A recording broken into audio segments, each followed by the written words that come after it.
नमस्ते बच्चों, स्वागत है आपका हिंदी व्याकरण कक्षा 8 बाय ब्रेन रूट पब्लिकेशंस के साथ। और हम शुरू करते हैं पाठ 8 लिंग, वचन तथा कारक। सबसे पहले लिंग। लिंग का शाब्दिक अर्थ होता है स्त्री, पुरुष सूचक चिन्ह। स्त्री जाति का बोध कराने वाले शब्द स्त्रीलिंग कहलाते हैं और पुरुष जाति का बोध कराने वाले शब्द पुल्लिंग। लिंग के भेद। हिंदी भाषा में लिंग के दो भेद होते हैं, स्त्रीलिंग, पुल्लिंग। हिंदी भाषा में लिंग भेद केवल स्त्रीलिंग अथवा पुल्लिंग के आधार पर कर लेना संभव नहीं है, क्योंकि हिंदी भाषा में कई ऐसे प्राणी अथवा अप्राणीवाचक शब्द हैं जो नित्य पुल्लिंग या नित्य स्त्रीलिंग और पुल्लिंग दोनों माने जाते हैं। अतः हिंदी भाषा में लिंग का निर्धारण शब्द के अर्थ और रूप के आधार पर किया जाता है। कई बार लिंग का निर्धारण व्यवहार के आधार पर भी किया जाता है, अर्थात जिस शब्द का प्रयोग परंपरा से स्त्रीलिंग के रूप में किया जा रहा है तो वह स्त्रीलिंग है, और जिसका प्रयोग पुल्लिंग के रूप में किया जा रहा है तो वह पुल्लिंग है। ऐसा केवल अप्राणीवाचक संज्ञाओं के नाम में होता है। आइए लिंग के विषय में विस्तार से जानते हैं।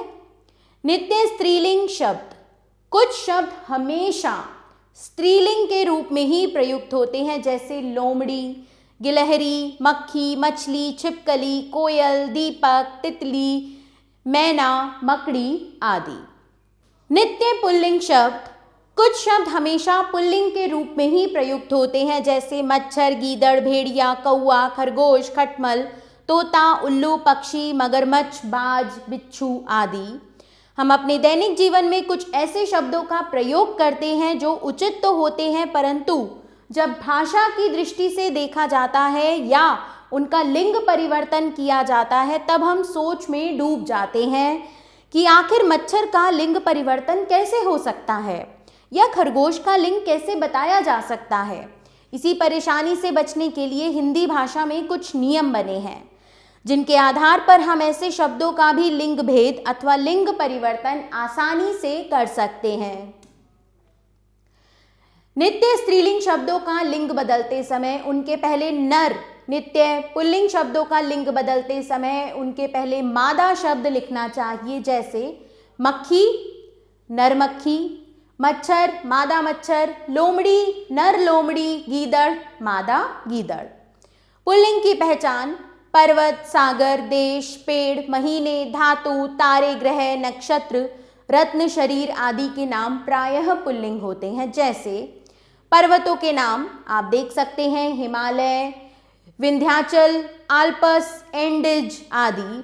सागरों के नाम प्रशांत महासागर, हिंद महासागर, अरब महासागर आदि। देशों के नाम अमेरिका, इंग्लैंड, भारत, फ्रांस, रूस, चीन, जापान, इटली आदि। पेड़ों के नाम चीड़, चिनार, जामुन, बरगद, नीम, पीपल, आम, अमरूद आदि। अपवाद है इसमें इमली, नारंगी, ये स्त्रीलिंग हैं। तो इसी प्रकार आप इन सभी को स्वयं पढ़ें और याद रखें कि कौन कौन से शब्द प्राय पुल्लिंग होते हैं। हिंदी वर्णमाला के वर्ण ई तथा ई को छोड़कर वर्णमाला के सभी वर्ण पुल्लिंग होते हैं। समूह अथवा झुंड का बोध कराने वाले शब्द भी पुल्लिंग के अंतर्गत आते हैं, जैसे दल, समूह, परिवार, झुंड, कुटुंब, समाज आदि, जो शब्द हमें समूह का बोध कराते हैं। कुछ ऐसे समूहवाचक शब्द हैं जो व्यवहार के अनुसार स्त्रीलिंग में होते हैं, जैसे सेना, टोली, सरकार, कमेटी, सभा, भीड़, संसद, परिषद आदि। भाववाचक संज्ञाएं प्रायः पुल्लिंग में होती हैं, जैसे बनावट, दिखावा, पहनावा, बचपन, मोटापा, बुढ़ापा आदि। अकारांत तथा आकारांत शब्द भी पुल्लिंग होते हैं, जैसे गृह, घर, मकान, भोजन, वन, घड़ा आदि। और विद्यालय, पुस्तकालय, चिकित्सालय आदि कुछ विशिष्ट स्थानों के नाम पुल्लिंग होते हैं। प्रधानमंत्री, राष्ट्रपति, कथाकार, शिष्टाचार, उपन्यासकार, वकील, व्यापारी, अधिकारी, कर्मचारी आदि पदों के नाम पुल्लिंग होते हैं। एरा प्रत्यय से समाप्त होने वाले शब्द पुल्लिंग होते हैं, जैसे ममेरा, चचेरा, लुटेरा, सपेरा आदि। इसी प्रकार आपा, आर, आव, खाना, दान, त्व, ना आदि प्रत्ययों से बने शब्द भी पुल्लिंग होते हैं। जैसे बुढ़ापा, मोटापा, सुनार, बहाव, फैलाव, पागलखाना, दवाखाना, पीकदान, कलमदान, फूलदान, प्रभुत्व, लघुत्व, पढ़ना, लिखना, सोना आदि। स्त्रीलिंग की पहचान: नदियों के नाम गंगा, सरस्वती, यमुना, कावेरी आदि। भाषाओं के नाम हिंदी, संस्कृत, मराठी, गुजराती, तमिल, अंग्रेजी, जर्मन आदि। ये प्रायः स्त्रीलिंग होती हैं। लिपियों के नाम देवनागरी, रोमन, गुरुमुखी आदि। तिथियों के नाम पूर्णिमा, एकादशी, अमावस्या आदि। बोलियों के नाम अवधी, ब्रिज, मगही आदि। कुछ बर्तनों के नाम जैसे कटोरी, थाली, चम्मच, कलछी, छलनी आदि।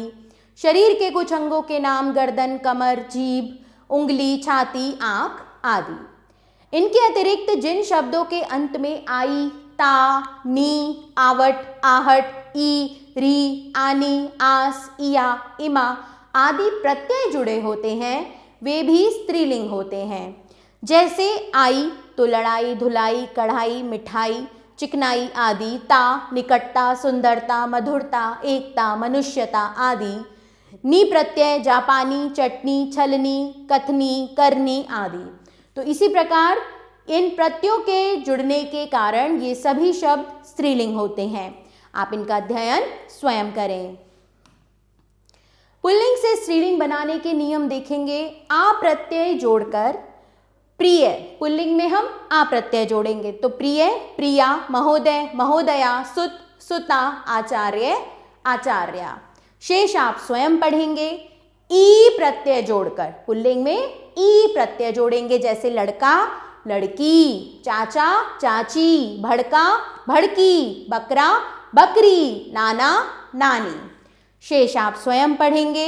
इया प्रत्यय जोड़कर चिड़ा में इया जोड़ा चिड़िया, लोटा, लुटिया, बूढ़ा, बुढ़िया, डिब्बा, डिबिया। शेष आप स्वयं पढ़ेंगे बच्चों। नी प्रत्यय लगाकर मोर, मोरनी, ऊंट, ऊंटनी, भील, भीलनी। इन प्रत्यय लगाकर नाती, नातिन, सांप, सांपिन, मालिक, मालकिन। शेष आपने स्वयं पढ़ने हैं। इन्हीं प्रत्यय लगाकर तपस्वी, तपस्विनी, हंस, हंसिनी, सन्यासी, सन्यासिनी। आइन प्रत्यय लगाकर ठाकुर, ठकुराइन, चौधरी, चौधराइन, बाबू, बाबुआइन। आनी प्रत्यय लगाकर नौकर, नौकरानी, राजपूत, राजपूतानी, सेठ, सेठानी। शेष उदाहरण आप स्वयं पढ़ेंगे। इका प्रत्यय लगाकर धावक, धाविका, याचक, याचिका, गायक, गायिका, शिक्षक, शिक्षिका। वती, मति प्रत्यय लगाकर जैसे पुत्रवान, पुत्रवती, श्रीमान, श्रीमती, धनवान, धनवती। ता को त्री में बदलकर दाता, दात्री, विधाता, विधात्री, कर्ता, कर्त्री। शेष आप स्वयं पढ़ेंगे। पुल्लिंग से स्त्रीलिंग में परिवर्तित करते समय पूर्णतः रूप परिवर्तन वाले शब्द, इनका रूप पूरी तरह से बदल जाता है जैसे वर, वधू, कवि, कवयित्री, नर, मादा, विद्वान, विदुषी, वीर, वीरांगना, साधु, साध्वी, सम्राट, सम्राज्ञी, फूफा, बुआ। तो बच्चों आओ दोहराएं। स्त्री पुरुष जाति का बोध कराने वाले चिन्ह लिंग कहलाते हैं। लिंग के दो भेद होते हैं, स्त्रीलिंग तथा पुल्लिंग। स्त्री जाति का बोध कराने वाले शब्द स्त्रीलिंग कहलाते हैं, पुरुष जाति का बोध कराने वाले शब्द पुल्लिंग कहलाते हैं। हिंदी भाषा में लिंग का निर्धारण शब्द के अर्थ और रूप के आधार पर होता है। अप्राणीवाचक संज्ञा शब्दों के लिंग का निर्धारण व्यवहार के आधार पर होता है। कुछ शब्द नित्य पुल्लिंग होते हैं और कुछ नित्य स्त्रीलिंग। नित्य पुल्लिंग और नित्य स्त्रीलिंग शब्दों के लिए परिवर्तन के समय उनके आगे मादा और नर शब्दों का प्रयोग किया जाता है। पुल्लिंग से स्त्रीलिंग तथा स्त्रीलिंग से पुल्लिंग बनाते समय बहुत से प्रत्ययों का प्रयोग किया जाता है। अनेक पुल्लिंग शब्दों का लिंग परिवर्तन करते समय पूरी तरह से रूप परिवर्तन हो जाता है। तो चलिए बच्चों देखते हैं क्या सीखा। लिंग का शाब्दिक अर्थ बताओ, लिंग के कितने भेद होते हैं, नाम बताओ। हिंदी भाषा में लिंग भेद केवल स्त्रीलिंग अथवा पुल्लिंग के आधार पर करना संभव क्यों नहीं है, और 5 नित्य पुल्लिंग तथा 5 नित्य स्त्रीलिंग शब्द बताओ। तो बच्चों, इन सभी प्रश्नों के उत्तर आप पाठ के आधार पर स्वयं देंगे। निम्नलिखित शब्दों के लिंग बदलकर लिखो। कुम्हारिन, कुम्हार, गोरा, गोरी, कहार, कहारिन, मजदूर, मजदूरिन, सम्राट, साम्राज्ञी, वीर, वीरांगना। अन्य शब्दों के लिंग आप स्वयं बदलेंगे। रेखांकित शब्दों के लिंग बदलकर वाक्य को दोबारा लिखो। अध्यापिका बच्चों को पढ़ा रही हैं, अध्यापक बच्चों को पढ़ा रहे हैं। घर की मालकिन बाहर गई है, घर के मालिक बाहर गए हैं। छात्र ने अध्यक्ष का स्वागत फूल देकर किया, छात्र ने अध्यक्षा का स्वागत फूल देकर किया। अन्य वाक्यों में आप स्वयं लिंग बदलेंगे और वाक्यों को पुनः लिखेंगे। निम्नलिखित शब्दों में से नित्य स्त्रीलिंग एवं नित्य पुल्लिंग शब्द कौन कौन से हैं, लिखो। तो बच्चों, ये अभ्यास कार्य आप स्वयं करेंगे। निम्नलिखित प्रत्ययों से 2-2 स्त्रीलिंग शब्द बनाओ। इन प्रत्यय से मालकिन, कुम्हारिन, आनी प्रत्यय से नौकरानी, जेठानी, आइन प्रत्यय से ठकुराइन, चौधराइन, इया प्रत्यय से चिड़िया, गुड़िया, वती प्रत्यय से धनवती, रूपवती और नी प्रत्यय से नानी, रानी। करके देखो, कुछ प्रत्ययों को जोड़कर पुल्लिंग से स्त्रीलिंग शब्द बनाते हुए चार्ट तैयार करो।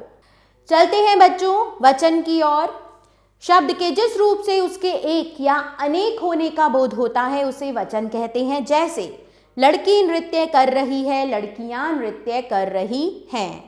पंखा बंद कर दो, पंखे बंद कर दो। वचन के भेद। हिंदी में वचन के 2 भेद होते हैं, एक वचन, बहुवचन। एक वचन शब्द के जिस रूप से एक ही प्राणी अथवा वस्तु का बोध होता है वह एक वचन कहलाता है। जैसे पुस्तक, लड़की, चिड़िया, बस आदि। बहुवचन शब्द के जिस रूप से एक से अधिक प्राणियों अथवा वस्तुओं का बोध होता है वह बहुवचन कहलाता है। जैसे कुर्सियां, मालाएं, पक्षी वृंद, पुस्तकें आदि।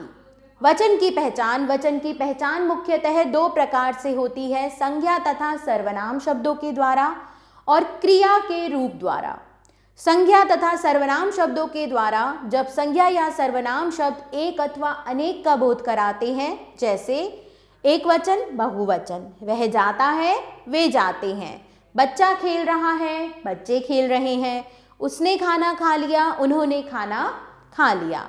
इन वाक्यों में संज्ञा तथा सर्वनाम शब्दों के रूप से वचन का बोध हो रहा है।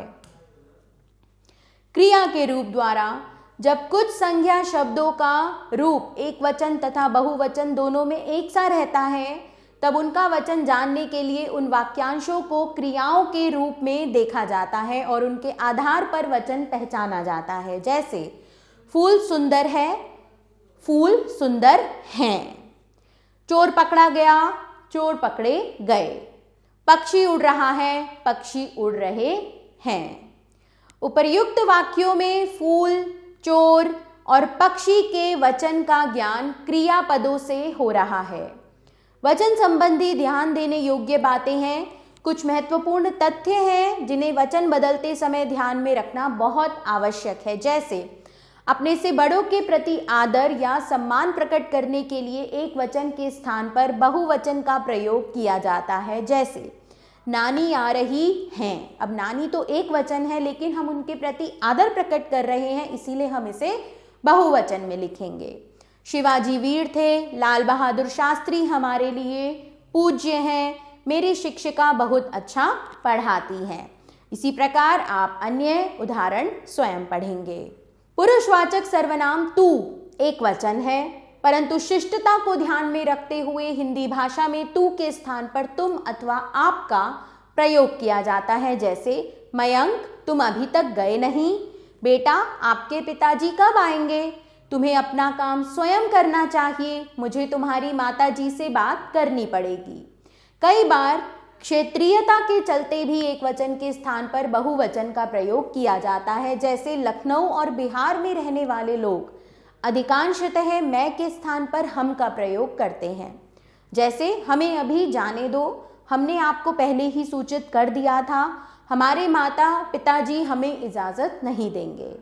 बड़प्पन प्रकट करने के लिए भी एक वचन के स्थान पर बहुवचन का प्रयोग होता है। जैसे पिताजी ने बेटे से कहा, आज हम तुम्हें विद्यालय छोड़ने जाएंगे। राजा ने प्रजा से कहा, हम आपके सेवक हैं, आपकी आज्ञा सिर माथे पर। कुछ संज्ञा शब्द सदैव बहुवचन में ही रहते हैं, जैसे बाल, दर्शन, प्राण, आंसू, होश, हस्ताक्षर, समाचार, दाम, लोग आदि। राहुल के बाल घने हैं। प्रसिद्ध लोगों के दर्शन इतने आसान नहीं हैं। उसके प्राण निकल गए। शास्त्री जी के निधन पर सबके आंसू निकल आए। इसी प्रकार शेष उदाहरण आप स्वयं पढ़ें। कुछ संज्ञा शब्द जो बहुवचन में होते हैं परंतु उनका प्रयोग एक वचन के रूप में होता है, जैसे जाति, परिवार, सेना, दल, वर्ग, गण, वृंद, पदार्थ सूचक शब्द सोना, चांदी, पानी, दूध आदि। तो उदाहरण देखेंगे, मानव जाति का उत्थान ही समाज का उत्थान है। मेरा परिवार ही मेरा जीवन है। भारतीय सेना ने शत्रु की ईंट से ईंट बजा दी। स्वयं सेवकों का दल सेवा में लग गया। मजदूर वर्ग बहुत परिश्रम करता है। शेष उदाहरण आप स्वयं पढ़ेंगे बच्चों। व्यक्तिवाचक तथा भाववाचक संज्ञाओं का प्रयोग सदा एक वचन में ही होता है, जैसे बच्चों को देख मुझे अपना बचपन याद आ गया। गन्ने में बहुत मिठास है। तेज वर्षा होने लगी और ताजमहल की सुंदरता देखते ही बनती है। आकाश, पानी, वर्षा, जनता, प्रजा, सत्य, इन शब्दों का प्रयोग सदैव एक वचन में होता है, जैसे भोर का आकाश स्वच्छ होता है, पानी ठंडा है, तेज वर्षा होने लगी। अन्य उदाहरण आप स्वयं पढ़ेंगे। कुछ संबंध सूचक संज्ञाएं दोनों वचनों में समान रहती हैं, जैसे नाना नानी, चाचा, दादा, मामा, पापा, बाबा, काका आदि। अब देखते हैं बच्चों एक वचन से बहुवचन बनाने के नियम। पुल्लिंग शब्दों में अंतिम अ या आ को ए या ए करके तथा ए लगाकर, जैसे सड़क सड़कें, दीवार दीवारें, रात रातें, झील झीलें, पुस्तक पुस्तकें, आँख आँखें, कथा कथाएं, लता लताएं, लड़का लड़के। अन्य उदाहरण आप स्वयं पढ़ेंगे। इकारांत या ईकारांत शब्दों के अंत में या जोड़कर तथा ई को ईक करके, जैसे तिथि तिथियां, रीति रीतियां, समिति समितियां, राशि राशियां, शक्ति शक्तियां, निधि निधियां। इसी प्रकार शेष उदाहरण आपने स्वयं अवश्य पढ़ने हैं। स्त्रीलिंग शब्दों के अंत में लगे या को या करके, जैसे चिड़िया चिड़िया, गुड़िया गुड़िया, बुढ़िया बुढ़िया। उकारांत, ऊकारांत और औकारांत स्त्रीलिंग शब्दों के अंत में ए लगाकर, जैसे वस्तु वस्तुएं, धातु धातुएं, बहु बहुएं, ऋतु ऋतुएं। इसी प्रकार आप बाकी उदाहरण भी स्वयं पढ़ेंगे। उकारांत शब्द वचन बदलते समय उकारांत हो जाता है, जैसे वधू का बहुवचन वधुएं। ठीक है, यहाँ पर बड़े ऊ की मात्रा है, जब हम बहुवचन बनाएंगे तो वो छोटे ऊ की हो जाएगी। शब्दों के अंत में जन, गण, वृंद, लोग, वर्ग आदि जोड़कर, जैसे मजदूर मजदूर वर्ग, साधु साधुजन, पक्षी पक्षी वृंद, छात्र छात्र वृंद, शिक्षक शिक्षकगण, कर्मचारी कर्मचारी गण। इसी प्रकार अन्य उदाहरण भी आपने पढ़ने हैं। चलिए बच्चों आओ दोहराएं। शब्द के जिस रूप से उसके एक या अनेक होने का बोध हो उसे वचन कहते हैं। वचन दो प्रकार के होते हैं, एक वचन बहुवचन। आदर या सम्मान प्रकट करने तथा बड़प्पन जताने के लिए एक वचन के स्थान पर बहुवचन का प्रयोग किया जाता है। कुछ संज्ञा शब्द सदैव एक वचन में रहते हैं, जैसे जनता, प्रजा, वर्षा, सत्य आदि। व्यक्तिवाचक और भाववाचक संज्ञाएं सदैव एक वचन में रहती हैं। कुछ संज्ञा शब्द सदैव बहुवचन में प्रयुक्त होते हैं, आंसू, प्राण, दर्शन, बाल, दाम, होश आदि। संबंध सूचक संज्ञाओं का वचन परिवर्तन नहीं होता है, जैसे दादा, नाना, चाचा आदि। कुछ शब्द बहुवचन होते हुए भी एक वचन के रूप में प्रयुक्त होते हैं, जैसे जाति, वर्ग, दल, सेना आदि। तो चलिए बच्चों, क्या सीखा? वचन किसे कहते हैं, उदाहरण सहित स्पष्ट करो। सदैव एक वचन में प्रयोग होने वाले शब्दों के कुछ उदाहरण बताओ। वचन की पहचान किस प्रकार से होती है, प्रत्येक के दो दो उदाहरण दो। तो इन सभी प्रश्नों के उत्तर बच्चों आपने पाठ के आधार पर स्वयं देने हैं। निम्नलिखित शब्दों के बहुवचन लिखो। कविता, कविताएं, विद्वान, विद्वान। खिड़की, खिड़कियां, शिक्षक, शिक्षकगण, शक्ति, शक्तियां, बिटिया, बिटियां। इसी प्रकार बच्चों अन्य सभी शब्दों के वचन आप स्वयं बदल कर लिखेंगे। खाली स्थानों को कोष्ठक में दिए सही वचन रूप से पूरा करो। हमारे घर की बेटियां बहुत समझदार हैं। दादी सिर्फ एक रोटी खाती है। तितलियां फूलों पर मंडरा रही हैं। यहाँ है लिखा है तो हमने तितली का कर दिया तितलियां। मैदान में लड़के क्रिकेट खेल रहे हैं। मेज पर पुस्तक रखी है। भारत में 6 ऋतुएं आती हैं। दिए गए वाक्यों में वचन संबंधी अशुद्धियों को दूर करके वाक्य दोबारा लिखो। तो बच्चों यहाँ मैंने आपके लिए अशुद्धियाँ रेखांकित की हैं और उन्हें शुद्ध भी किया है। वाक्य दोबारा आप स्वयं लिखेंगे। राकेश की बेटी को अनेकों कहानी याद है। अनेक कहानियाँ याद हैं। उसकी आंख से आंसू बहने लगा, नहीं, आंसू बहने लगे। सड़कों पर गाड़ी रुकी है। सड़क पर गाड़ी रुकी है। बच्चा भीड़ों में अपने माँ बाप से बिछड़ गया। बच्चा भीड़ में अपने माँ बाप से बिछड़ गया। माँ ने 2 माला खरीदी। माँ ने 2 मालाएं खरीदी। करके देखो। वर्ग, गण, जन, वृंद जिन शब्दों के लिए प्रयुक्त होता है, ऐसे 8 शब्द बनाकर वाक्यों में प्रयोग करो अपनी कार्य पुस्तिका में। कारक। कारक का शाब्दिक अर्थ है करने वाला, अर्थात क्रिया को पूरा करने में योगदान देने वाला। संज्ञा या सर्वनाम के जिस रूप से उसका संबंध वाक्य में क्रिया के साथ जाना जाए उसे कारक कहते हैं। जैसे यह काम लड़कों के द्वारा किया गया। दादाजी बच्चों के लिए मिठाई लाए। कारक के भेद। कारक के 8 भेद होते हैं। कर्ता कारक, कर्म कारक, करण कारक, संप्रदान कारक, अपादान कारक, संबंध कारक, अधिकरण कारक, संबोधन कारक। कर्ता कारक, कर्ता अर्थात करने वाला, वाक्य में जिसके द्वारा क्रिया की जाती है या हो रही होती है वह कर्ता कारक कहलाता है। कर्ता कारक का चिन्ह ने होता है, जैसे किसान ने बीज बोए, बिल्ली ने दूध पिया। तो किसान बीज बोता है और बिल्ली दूध पी गई।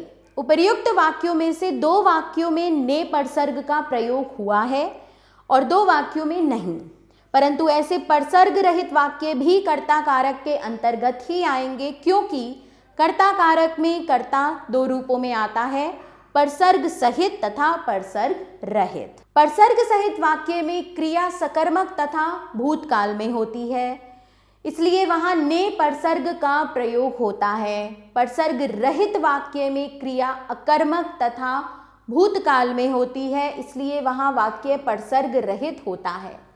इसके साथ ही क्रिया सकर्मक हो अथवा अकर्मक, यदि यह वर्तमान और भविष्यत काल में होती है तो वहां भी वाक्य परसर्ग रहित होता है। जैसे शिक्षक पाठ पढ़ाता है। वाक्य में क्रिया सकर्मक है और वर्तमान काल में होती है, अतः यहाँ ने परसर्ग लुप्त है। इसी प्रकार बच्चे ने खाना खाया। वाक्य में क्रिया सकर्मक है तथा भूतकाल में हो चुकी है, इसलिए यहाँ ने परसर्ग का प्रयोग हुआ है। ने परसर्ग केवल भूतकाल की सकर्मक क्रिया के साथ ही लगता है, यह आपको याद रखना है। कर्म कारक। संज्ञा या सर्वनाम के जिस पद पर क्रिया का प्रभाव पड़ता है उसे कर्म कारक कहते हैं। वाक्य में जो भी क्रिया हो रही है उसका प्रभाव जिस पर पड़ता है उसे कर्म कारक कहते हैं। इसका परसर्ग को होता है, जैसे न्यायाधीश ने अपराधी को दंड दिया, पुलिस ने अपराधी को पकड़ लिया, जोकर ने दर्शकों को हंसाया, सबने बाजार से पटाखे खरीदे। इन वाक्यों में अपराधी, दर्शक तथा पटाके कर्म कारक हैं। इनमें दंड दिया, पकड़ लिया, हंसाया तथा खरीदा क्रियाएं हैं जिनका प्रभाव अपराधी, दर्शकों तथा पटाखे पर पड़ता है, अतः ये कर्म कारक के उदाहरण हैं। वाक्य में कर्म की पहचान करने के लिए क्रिया के साथ क्या अथवा किसको लगाकर प्रश्न करने पर जो उत्तर मिलता है यह कर्म कारक होता है। जैसे बच्चों ने तोते को हरी मिर्च खिलाई, तो किसको खिलाई? तोते को, अतः तोता कर्म कारक है। करण कारक, करण का अर्थ होता है साधन या माध्यम। क्रिया के करने अथवा होने के साधन या माध्यम बनने वाले संज्ञा अथवा सर्वनाम करण कारक कहलाते हैं। इसका परसर्ग से तथा के द्वारा होता है। जैसे वह ट्रेन से गया, माँ ने दूध से खीर बनाई, शत्रु सैनिक के द्वारा मारा गया। परीक्षा में प्रश्न पत्र ध्यान से हल करना चाहिए। इन वाक्यों में जाने का साधन ट्रेन, बनाने का साधन दूध, मारने का साधन सैनिक तथा प्रश्न पत्र हल करने का साधन परीक्षा है, अतः ये पद करण कारक हैं। वाक्य में क्रिया के साथ किससे लगाकर प्रश्न करने पर जो उत्तर आता है वह करण कारक कहलाता है। जैसे वह किससे गया? ट्रेन से, अतः ट्रेन करण कारक है। संप्रदान कारक, संप्रदान का अर्थ होता है किसी को कुछ देना या प्रदान करना। जब वाक्य में कर्ता द्वारा कुछ क्रिया की जाती है या कुछ दिया जाता है तो उस क्रिया के करने वाले अथवा देने वाले संज्ञा या सर्वनाम पदों के रूप को प्रकट करने वाला शब्द संप्रदान कारक होता है। इसका परसर्ग के लिए तथा को होता है। जैसे भैया ने प्रियंका को नया कंप्यूटर दिलाया, डॉक्टर ने मरीज के लिए दवा लिखी, महिमा ने गरीब को भोजन दिया, अंजलि ने श्रुति को मूंगफली दी। इन सभी वाक्यों में कर्ता द्वारा कुछ न कुछ देने का भाव है, अतः यहाँ संप्रदान कारक है। अपादान कारक, संज्ञा या सर्वनाम के जिस रूप से अलग होने का भाव प्रकट हो वहाँ अपादान कारक होता है। इसका परसर्ग से होता है। जैसे मेरे पर्स से पैसे गिर गए, स्टेशन से ट्रेन छूट गई, खिड़की से बाहर मेरी नज़र गई, पहाड़ों से झरना बह रहा है। अलग होने के अतिरिक्त अपादान कारक का प्रयोग तुलना, डरने, सीखने, लजाने, घृणा आदि के भाव में भी किया जाता है। जैसे लक्ष्मण राम से छोटे थे, तुलना का भाव है यहाँ। मेरी बहन कॉकरोच से डरती है, यहाँ डरने का भाव है। नलिन अध्यापक से गिटार सीखता है, यहाँ सीखने का भाव है। जनक वाटिका में सीता राम से लजाती है, यहाँ लजाने का भाव है। मुझे झूठ से घृणा है, यहाँ घृणा का भाव है। संबंध कारक, वाक्य में संज्ञा अथवा सर्वनाम के जिस रूप से उनके किसी दूसरे के साथ संबंध का ज्ञान हो संबंध कारक कहलाता है। इसके परसर्ग का, के, की, रा, रे, री, ना, ने, नी आदि होते हैं। जैसे यह उसकी साइकिल है, हमने अपना काम कर लिया है, मेरे शिक्षक ने तुम सबको बुलाया है, तुम्हारा घर बहुत बड़ा है। इन वाक्यों में तुम्हारे, उसकी, हमने, मेरे और तुम्हारा सर्वनाम का संबंध क्रमशः साइकिल, काम, शिक्षक तथा घर से पता चलता है, अतः यहाँ संबंध कारक है। अधिकरण अर्थात आधार यानी संज्ञा या सर्वनाम के जिस रूप से क्रिया के होने के स्थान व समय का पता चले वहाँ अधिकरण कारक होता है। इसका परसर्ग में तथा पर होता है। जैसे कपड़े अलमारी में हैं, तोता डाल पर बैठा है, आकाश में पक्षी उड़ रहे हैं, दीवार पर मत लिखो, बोर्ड परीक्षाएं मार्च में होंगी। अधिकरण कारक का प्रयोग कई जगह परसर्ग रहित भी होता है। जैसे बच्चों ने घर घर घूमकर चंदा इकट्ठा किया। संबोधन कारक, संज्ञा अथवा सर्वनाम का यह रूप जिससे किसी को बुलाने या पुकारने का बोध हो उसे संबोधन कारक कहते हैं। इसका परसर्ग हे, अरे, ओ आदि होता है। जैसे हे भगवान अब मैं क्या करूं, अरे निधि कहाँ चली गई, ओ लड़के जरा सुन तो, हे राम यह क्या हो गया। संबोधन कारक में संज्ञा शब्दों के बाद संबोधन चिन्ह लगाया जाता है। यहाँ आप चिन्ह को देख सकते हैं। कर्म कारक और संप्रदान कारक में अंतर। दोनों कारकों में कोपरसर्ग का प्रयोग किया जाता है, परंतु दोनों में अंतर है। जैसे शिक्षक छात्रों को पाठ पढ़ाते हैं, शिक्षक छात्रों को पठन सामग्री देते हैं। दोनों वाक्यों में कोपरसर्ग का प्रयोग हुआ है, परंतु दोनों में अंतर है।